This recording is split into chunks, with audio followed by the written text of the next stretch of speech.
Welcome to the Perpetual Licensing Online Portal Enhancements, the Basics, Provider Training, September 2019. Presented by the Arizona Department of Health Services Bureau of Medical Facilities Licensing. Some background for you. Laws in 2017, Chapter 122, made some changes to the Arizona Revised Statutes 36-425C.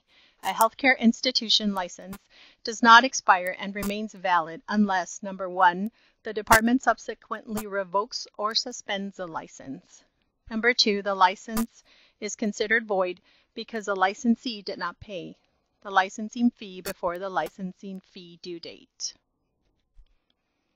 A $250 late fee when past fee is due remains. However, a 30-day grace period after the fee due before the license is void. So the 30-day grace period is what's new regarding the late fee. The annual compliance surveys will still occur annually or as per the classification of the license. Facilities will continue to be required to be in compliance with Arizona Administrative Code. Alternate fee due dates may be requested every 3 years, and we'll talk about that at the end. Stakeholder work groups were held. The draft rules were posted soliciting comments. Oral proceedings were held. A notice of final rulemaking was published on June 28, 2019. The effective date is October 1st, 2019. A warning. With the automated portal, and the automated portal has existed for about 2 years. This is just an enhancement to the portal. Failure to pay by the end of the 30-day grace period, which is new, there was no grace period prior to this enhancement, will result in automatic voiding of a license with notification to CMS, which is Medicare, and/or Access as applicable. Perpetual licensing. The rulemaking was completed effective October 1st, 2019. This is the online portal where you will click as you did before, and that has not changed. You'll just see an enhanced portal. The portal enhancements that you will see, you'll still see this page, Welcome to the Bureau of Medical Facilities Licensing, and you would submit your annual licensing fee at the bottom. You will still see that if you are a first-time user, you need to take this into account that once you register as a first-time user, log in and complete your renewal, it will take 24 hours to be processed between the hours of Monday through Friday, 8 to 5 except holidays. You will receive a confirmation email. Please review our mission statement to protect the health and safety of Arizonans by providing information, establishing standards, and licensing and regulating health and child care services. If you are a first-time provider, you will register here. If you don't have an account, you will create a username and a password. You will select what you're registering as. You would click on Medical Facilities Provider and click on Register. If you already have an account, you would log in with the username and password and then click on Login. You will then see your facility list. You may have more than one. You can choose from your facility list and click on Submit Fee. The area where the fee due date 9/30/19, if it is in blue with a greater than sign, then you will be able to request an alternate fee due date. We'll talk a little bit more about that at the end.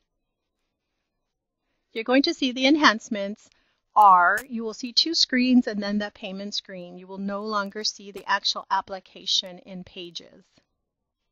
The first one is the name of the healthcare institution. If you make a change to the name, you will require supporting documentation as proof for that name, and then you would upload. An example of a supportive documentation is the Arizona Trade Name Certification. Once you upload that, choose File, and it would be attached. If you find that your attachment is too large to place in this area, you can send it to Team LNC and we'll give you the email at the end.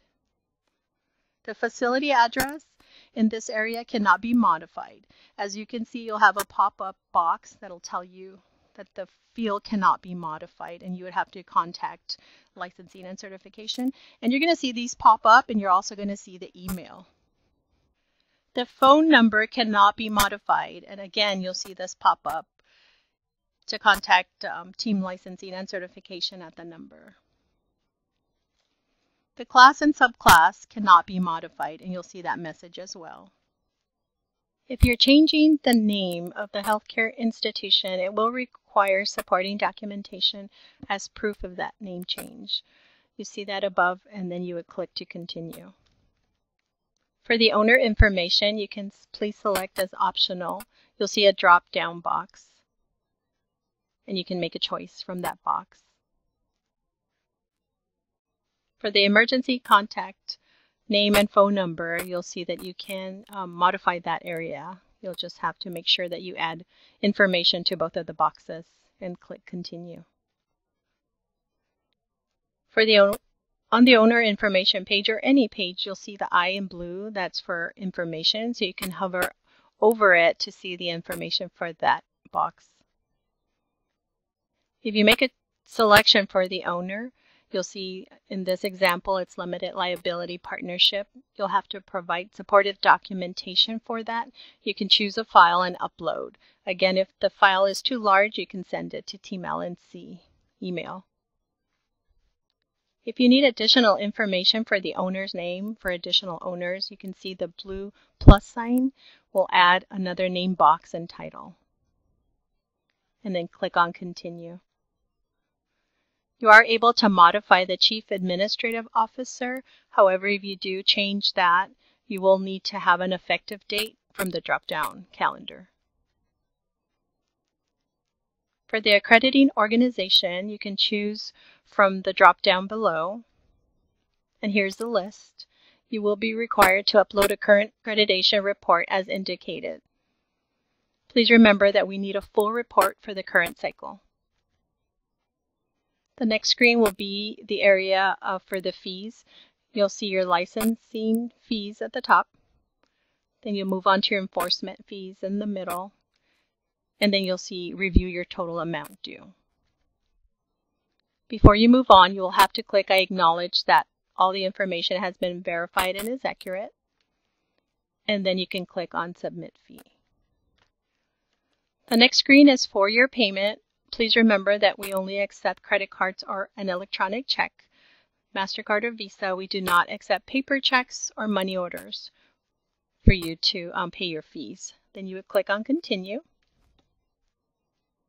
This is to review your order to ensure it's correct. And then authorize your payment by clicking authorize. This is a copy of your receipt, and then click on continue. Please remember to not close this window. You'll see your payment receipt and then your order history. When you return to your listing, you'll see that the license fee has been submitted and is awaiting review, submission pending. And this is your purchase receipt. As we discussed in the beginning, you may choose an alternate due date if your fee due date is in blue with a greater than sign. This is what you'll get. A prorated licensing fee is due by the fee due date to complete the alternate licensing fee due date request. You'll see your prorated amount that does need to get paid. Again, you'll acknowledge, authorize, and then this is what you'll see. These are some contacts for you. The main line for licensing and certification is 602-364-3030. This is Team LNC at azdhs.gov that we talked about throughout the training. And then this is the Surveyor of the Day email, and then the link to the portal. Thank you.